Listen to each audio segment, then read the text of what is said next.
Hello there, Tando Book Club lovers. We are so happy to have you join us as we talk to African female authors about their books and the stories behind them. As is our custom, we always begin every episode with a quote from a famous African that we believe captures the spirit and message of the author we'll be interviewing. Today's quote is from Ai Kwe-Ama, and it states, "Alone I am nothing.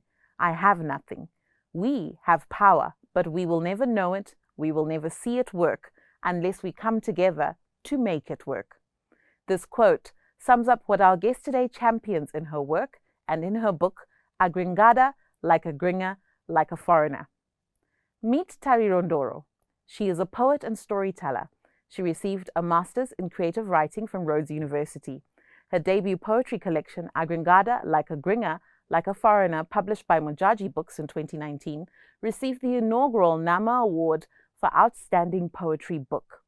Her poetry, short fiction, and creative nonfiction have appeared in a wide range of literary magazines and journals, including Afrieda, the Kalahari Review, Kotaz, New Contrast, Oxford Poetry, and Puerto del Sol. Links to all her published works are available on her website. Tariro was shortlisted for the 2018 Babashai Niwe Poetry Prize, the Dalro Poetry Prize, and the Ntwasa Short Story Prize. Tariro has also made appearances at Pagia Literary Festival, Page Poetry Alive, Paza Sauti, Poems for the End of the World, and Word Fest. Tariro, welcome.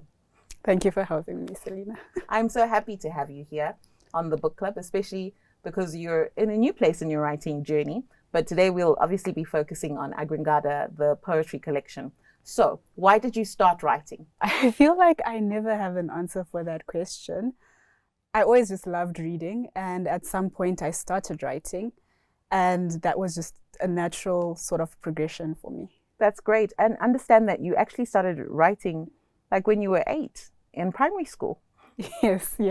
So I think I always just wrote for myself, and then the allied arts competitions that they have, I had a story sent there, and it came back and they said, you got this first class certificate, and it had this gold filigree and all of that, and I was like, oh wow, I'm a writer, like someone likes what I write. So at that point in time, it was just about enjoying the words, enjoying the craft, and I've been doing that ever since. Definitely. And something you've also been doing ever since, I think, is entering a lot of literary competitions and literary stages and platforms that obviously amplify the arts and storytelling, fiction, nonfiction. And, you have a wide body of work across some of these different formats. And I find it interesting, the relationship between those platforms and those kinds of competitions within the literary ecosystem and how they've propelled you forward. So to your book, Agringada, Like a Gringer, Like a Foreigner. Tell us about the book title. Okay, so Agringada literally means like a gringa, like a foreigner.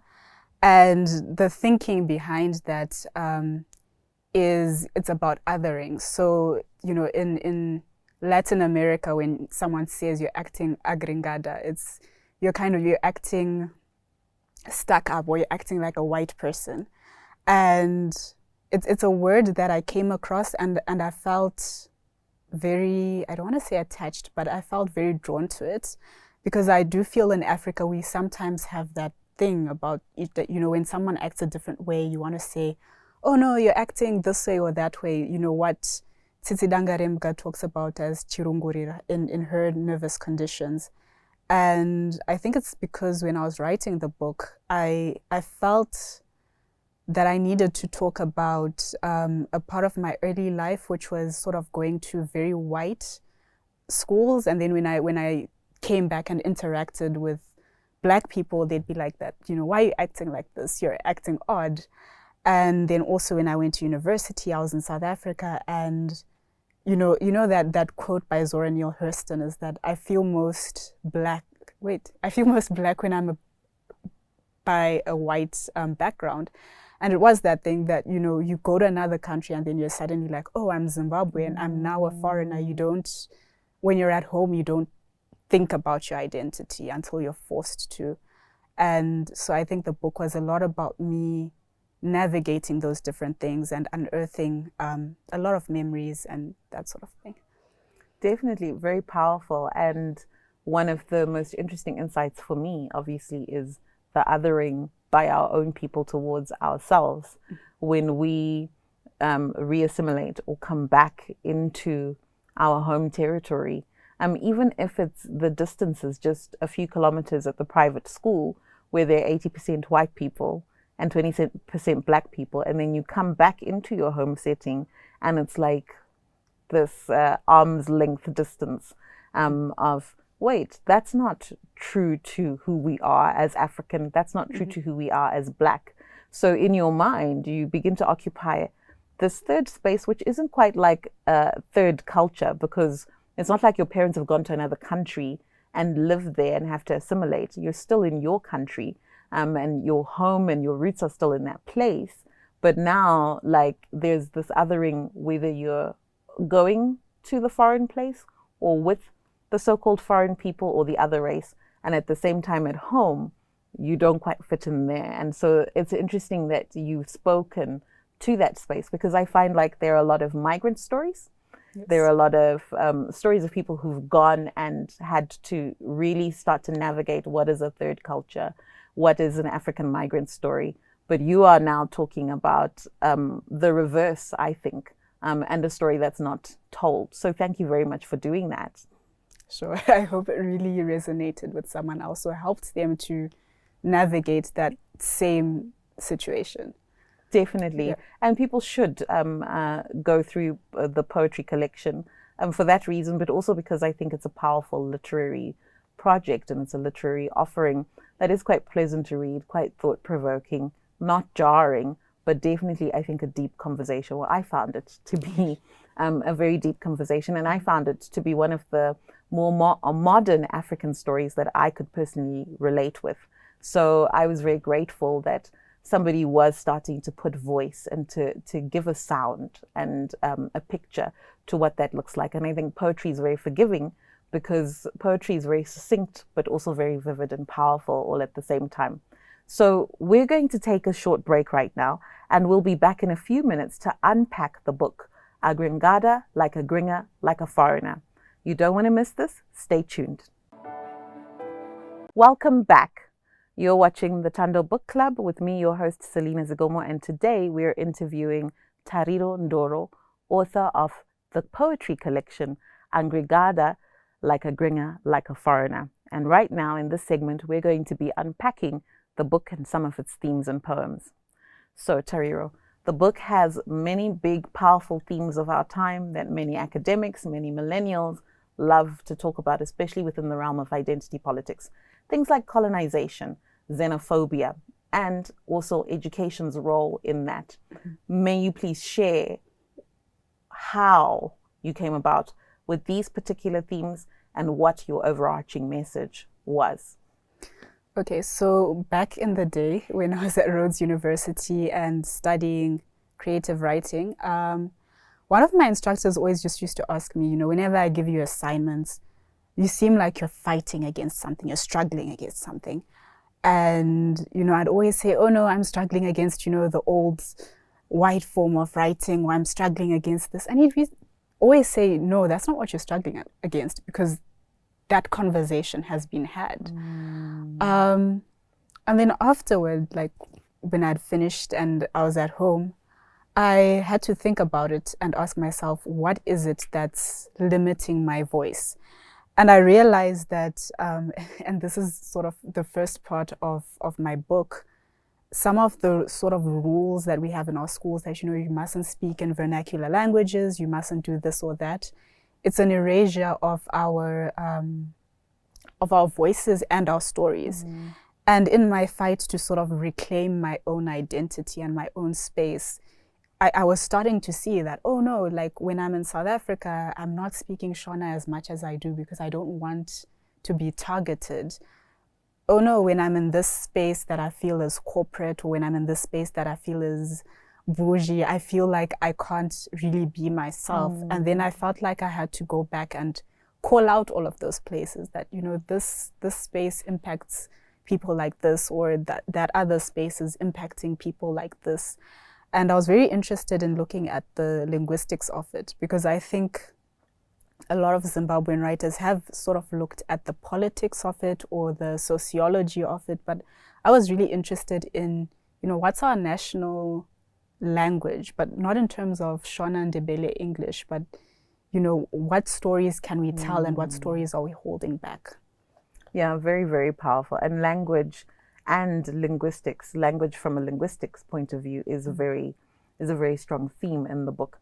And because the title is parlaying into Spanish, Latin America history, and their history with the same thing. It's very interesting how you've compared and contrasted to just shine a new angle and a new light on a story we think we know well. So I think that's very powerful. Now, another way in which you use the etymology of language linguistically in the book is with some of your animal imagery. The metaphor of the girl and the horse is particularly in the term Mustang, okay, which you break down in your book, but you have many other words that you break down in the book where you kind of give us the meaning, the grammatical format, the usage. And we all know that one of the great linguistic statements about usage is meaning is use.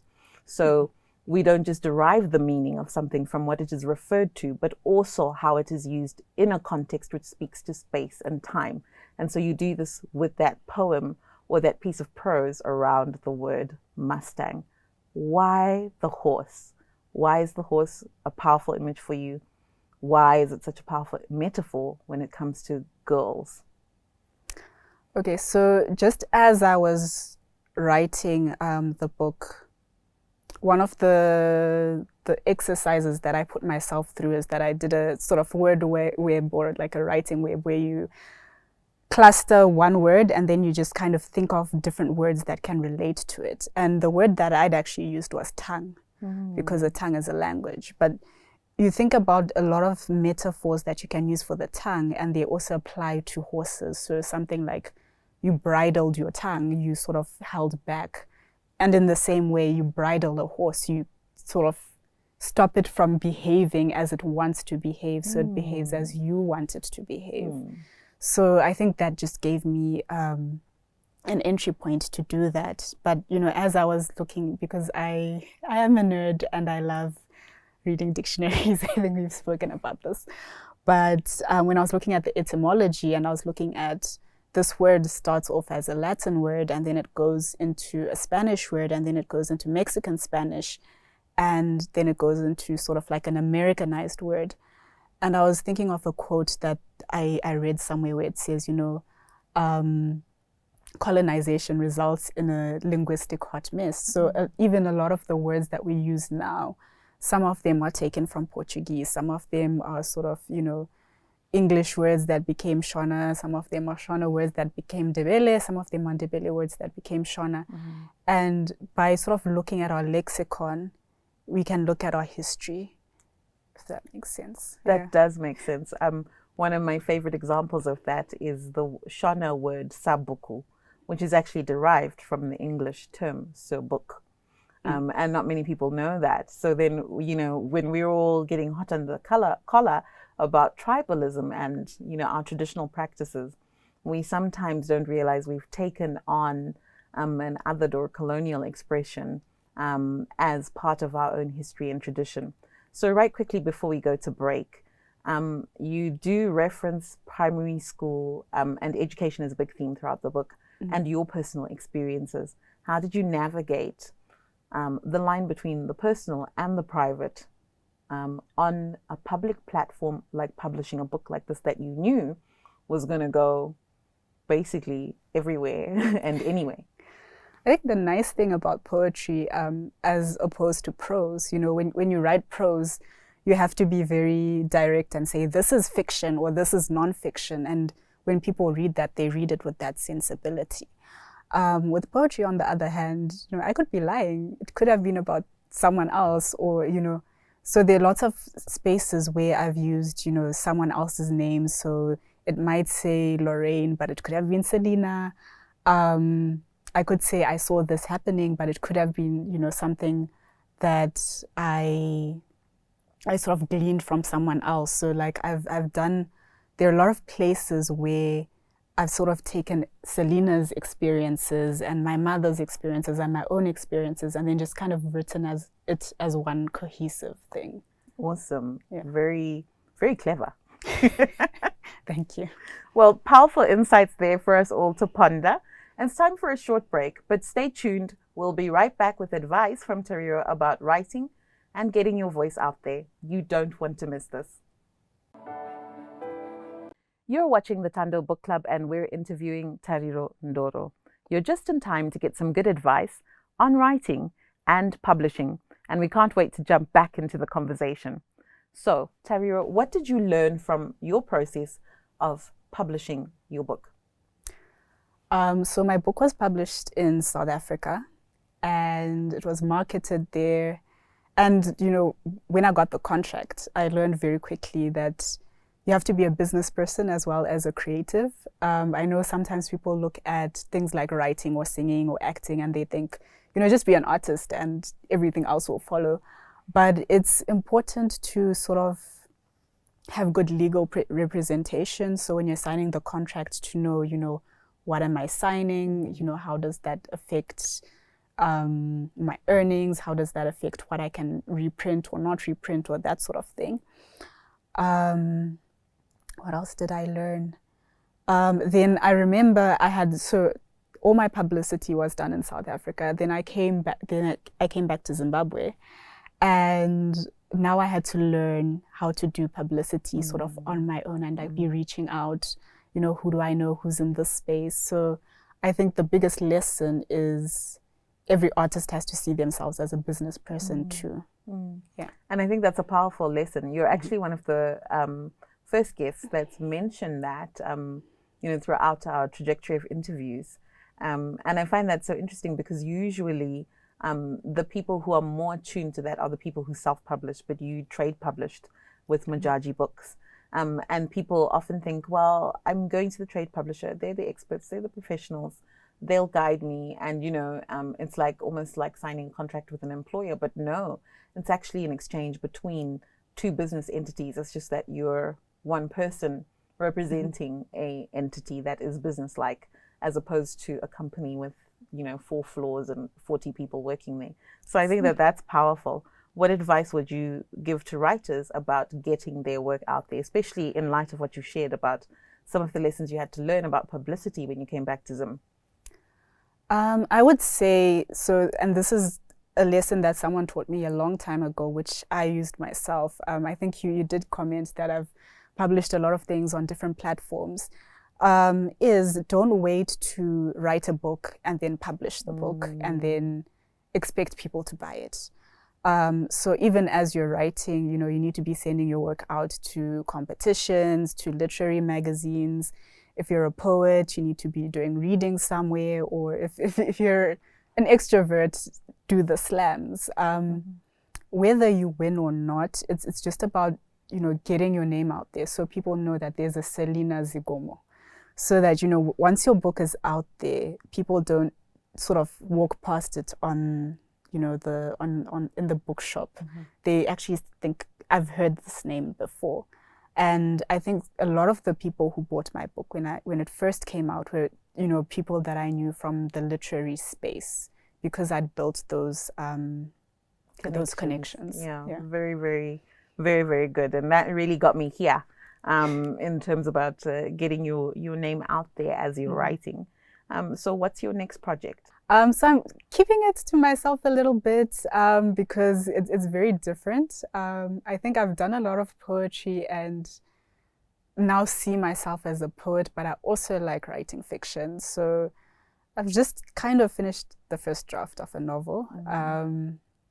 I still need to fix a few things, and yeah, you'll see it one day on the bookshelves. Well, we hope to catch all of the announcements and publicity around it, definitely, so that we can grab our copy as soon as it hits the shelves, and so we can review it here on the book club. Definitely. So one of our customs is, as we wrap up every interview, we like to hear a reading from the author, and we usually ask the author to select something that they believe women need to hear right now. So, Tariro, would you give us the honor of hearing your voice as you read something from your book? Okay, I always have this thing that before I read, I decide what I want to read, and then something else comes to mind. So I'll actually read 2 poems very quickly. Yes, ma'am. Okay, the first one is called Hyssop. Wash me with hyssop, and I will be clean. Kelly's Beach. My fascination is with the sound of the ocean, of the rolling, rushing waves, as in stuffing fingers in my ears and hearing the blood rush. My wonder lies with cargo carrying ships, blowing foghorns in the harbor. Love, let us swim in salt water. I will be clean. Do black girls have dandruff too? A stray memory pushes to the surface. Must have been 14 years ago. The smell of head and shoulders, hot water, hostile showers, but it's the white beach sand in my hair that sends me there. Wash me with hyssop. Sometimes a big wave knocks you out, sends you tumbling underwater, washing you onto the beach like seaweed or litter. Life can be brutal that way. Storm's River Gorge carries the broken dreams of the Eastern Cape's broken dreamers. And how many times did you try it? There are no secrets here. Did you ever succeed? Wash me and I will be clean. You have forgotten your family name, my father says. Let us sing now of conches and kings. He plucks a conch from the ocean, asks if I know what it means. A spiral tattooed to the bodies of ancient kings. He who has the conch rules them all. And what is your name, he says. That is who you are, my child. Wash me. The wind and the waves and the Indian Ocean wash your soul. Even floundering, even treading water, even spat out by a mighty wave, the white sand granules stuck in your braids. You are absolved now. You are made clean. And then a short one just for you because you kept asking about the horses. The Dance of the Mustang. But are you tired of apologizing for being all the lines that tether you and for occupying all the geographies that can't hold you? Remember this. There are different ways to say a thing, with hands, with faces, with song. I spoke with a foreign man once. I did it with my eyes. I said the word and let it hover. They'll tether your tongue like they tether the geldings, but you remain unbroken Mustang. See how other Mustangs move. They gallop. See how they gallop. They run. And how do Mustangs run? With the wind. Beautiful. Absolutely beautiful. Thank you so much. Thank you, Selina. It's been another great edition of the Book Club with our guest, Tariro Ndoro, author of Agringada, Like a Gringer, Like a Foreigner. See you again next week, same time, with another fabulous African female author. Until then, stay safe, stay strong, and stay true. Goodbye.